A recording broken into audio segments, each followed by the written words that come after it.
Alrighty, guys. Happy New Year. So, yesterday I did a post on how to not be a prisoner within your fitness business. And, if you're watching along and you feel like you're a prisoner, or you might be a prisoner and even not even realize it, but what I consider a prisoner or someone who's a prisoner in their own business is they have no leverage. They have no time. You can't have a week off or 2 weeks off with the family. You can't do the things that you really enjoy. Your fitness and health might be dipping because you're working massive hours. Your relationships with your partner, wife, girlfriend, husband, whatever it is, right, isn't where it needs to be. And essentially, you don't have a way out of your business. That if you left your business, you're pretty much like completely fucked, right? And that's what being a prisoner to your business is. And that's not having a scalable business. And guys, I want you to know it's okay, because the first steps that you have to have is to build a successful business, which takes time, because you can't create all this leverage within your business unless you have resources, which is usually financial at this stage, and also a little bit of experience on how you get out of being a prisoner in your own business. But I'm going to map out a couple of steps. If you don't want to be a prisoner to your own business and you want to have this amazing lifestyle, whatever an amazing lifestyle is for you, I want you to watch along with. So I'm going to map out exactly how you do it. So guys, first of all, you have to know what your dream life looks like, right? You have to be really clear on that.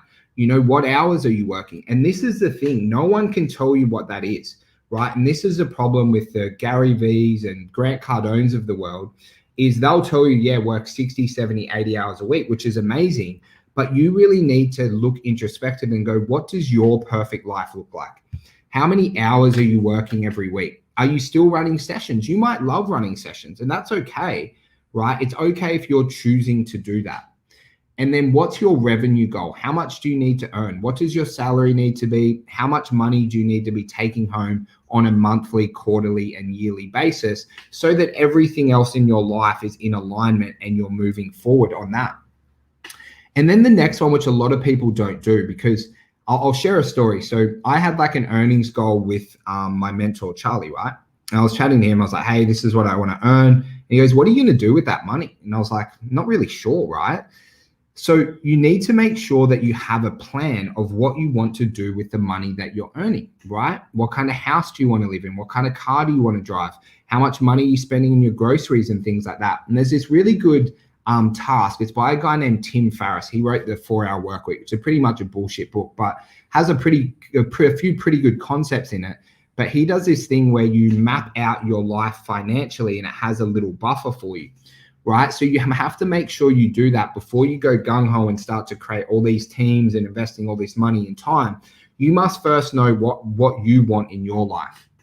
And then once you have that, and guys, know it'll change, right? You might set it up for the next 6 months, and then you might have a little baby on the way, or you might fall in love with someone amazing, and that changes it again, right? But you need to have this, and you're constantly reviewing it, because your business is a vehicle for you to have your dream life.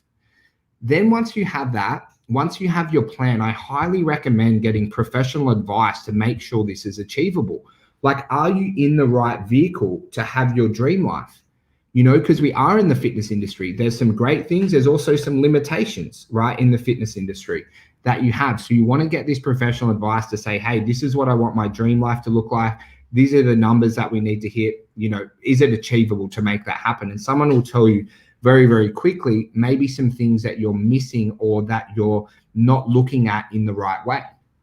And then once you have that, guys, to create freedom, and it's a massive issue in the fitness industry, you need to have full-time staff, right? You need to have full-time trainers. Most gyms should have at least 2 full-time trainers and 1 VA, right, to assist them. And that's going to free you up 120 hours per week, right, to focus on growing your business.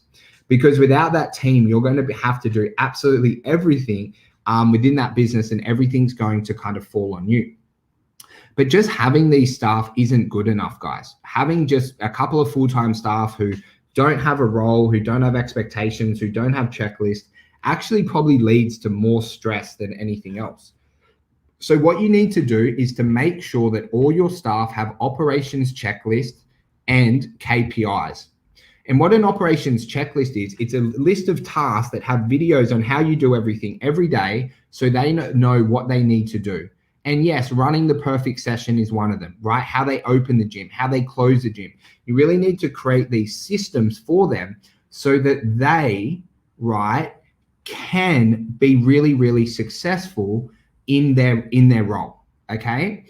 These operations checklists are absolutely vital because it makes them not have to come to you to ask like every other question about your business and what needs to happen in this certain thing. So in the inner circle, we give you operations checklists that we use. But like I said, guys, I was talking before about Gary Vee, Grant Cardone. You can't let me or anyone tell you this is what your operations checklist should look like, right? Because your business has a different identity to every other business, and you have different tasks and different obligations and things like that. And one of the things, guys, I always want to make sure that you guys have is safety measures in place if someone's away. Okay, so what happens if your main full-time trainer's away? What happens then? Or what happens if your casual's away? Or what happens if your VA is away?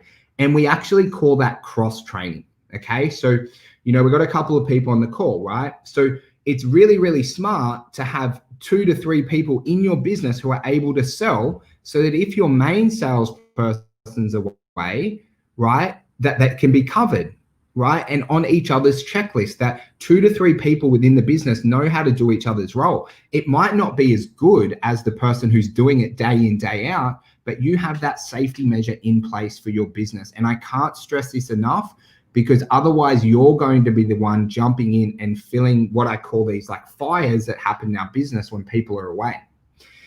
And another thing I want to eradicate from the fitness industry is having one person do sales. It is so common.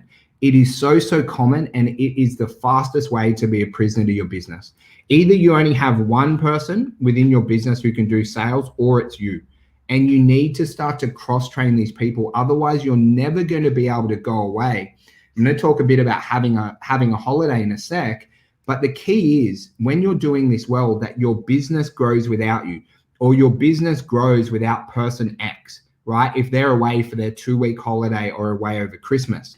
And sales is a really big one because people think it can't be outsourced, but it really can. And you have to have multiple people who can close so that your gym does grow without you.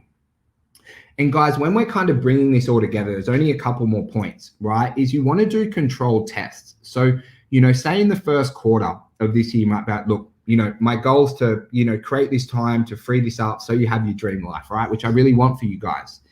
Now you need to test it by having controlled holidays where you have like a, 7-day period off work where you're not available via email, you're not available via text message. So it's controlled so you can see what happens in the business, and then you can come and fix up the gaps. And there is going to be gaps because you're not going to get this perfect the first time. But if you have these 1-week holidays every quarter, you will learn more about your business when you're not there than when you are there. Okay. And your team will become better leaders, and they'll kind of step up to the plate a lot, or sometimes they step down and they're not the right person for that role, which is totally cool. And once you have these kind of, week holidays in place, there's 2 other measures that you have to have. So firstly, you have to have weekly team meetings with your staff. So we do ours on a Monday. You can do them whenever you like, but you have to let them know everything that's happening in their business, and also identify tasks that they need to do outside of their checklist, because their checklist isn't the only thing that they'll do. There's things outside of the checklist, which we use Asana to give them. And again, sometimes you have to make videos the first time you do it so they understand and they can do it without you. And it really leads into the last point, because once you're at this level, right, you've got a team doing their checklist and their KPIs, and you've got a VA, and everything's going really, really well, you've changed your personality as a business owner. You've gone from the person doing everything within the business. And a really good book on this is called The E-Myth by Michael Gerber, I think it's called. Highly recommend reading. It's one of the best books I've ever read, and it's still incredibly relevant for today. But in this position, guys, you actually become a mentor and a leader, where you want to make your trainers better trainers than you ever were. You want to make your salespeople the best salespeople possible. You want to make your, virtual assistant team the very, very best at what they do. So then you step into a leader and mentor role, right? Where it's your best reflection is how good are they at their jobs? How happy are they in their personal life? How happy are they at work? How well do they complete things? Are they, getting to work early? Are they, doing their morning rituals? Are they doing their evening rituals? Are they not being dickheads on the weekend? Right? So then you can really mentor these people where they become, one, really, really amazing and integral for your business. But two, they become very happy and well-rounded individuals where they're always growing and they're reaching their goals outside of work, a bit like what you have done once you've reached this, because you're working the hours that you want to work, you're reaching your revenue targets, and you're living an amazing life. Now, one of the things that will happen, you have to understand that these people, they're full-time employees, so they want to be full-time employees. So you're not in the ability where you want to cut down their work hours, right? Because that's their job and that's what they're there to do, and that's okay. They didn't put up the risk to start a business, but you really want to mentor them and become a leader to them where you're doing everything you can to make sure they're absolutely exceptional at this role. So guys, what you need to do from here, if you want to do this, if you feel like you're a prisoner within your business, firstly, I'd highly recommend you join up in the inner circle. I'd really love to help you, but you need to book this 7-day holiday, right? So we're in January now. So Jan, Feb, March, in April, book that you're going away for 7 days because you need to have a time gap on this, right? To make sure that you put the work in and you start to train your team for when you're away. And then we do everything we need to do and everything that is really, really relevant. So you can have that week away, whether it's in Australia or overseas, who cares? Because this is a test for your business and where you can just sit and relax for a couple of days and see what happens.